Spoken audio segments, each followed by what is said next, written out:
एक छोटे से गांव की तंग गली में एक लड़का था जो ख्वाबों के साथ चाय बेचता था।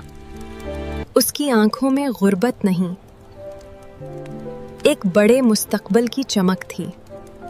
बारिश आई, हालात सख्त हुए,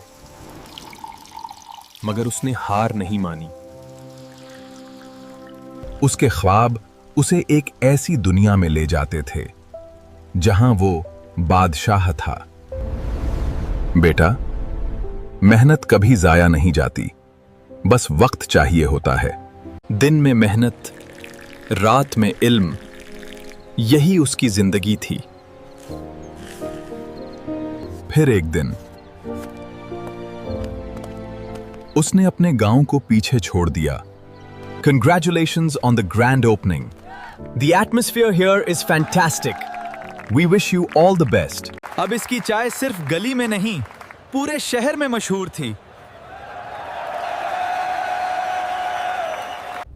अब फैसले छोटे नहीं थे, ख्वाब बड़े हो चुके थे। और फिर वो वक्त आया जब वो लड़का एक सल्तनत का मालिक बन गया। असल कामयाबी दौलत नहीं, बल्कि वो ख्वाब हैं जो दूसरों की जिंदगी बदल दें।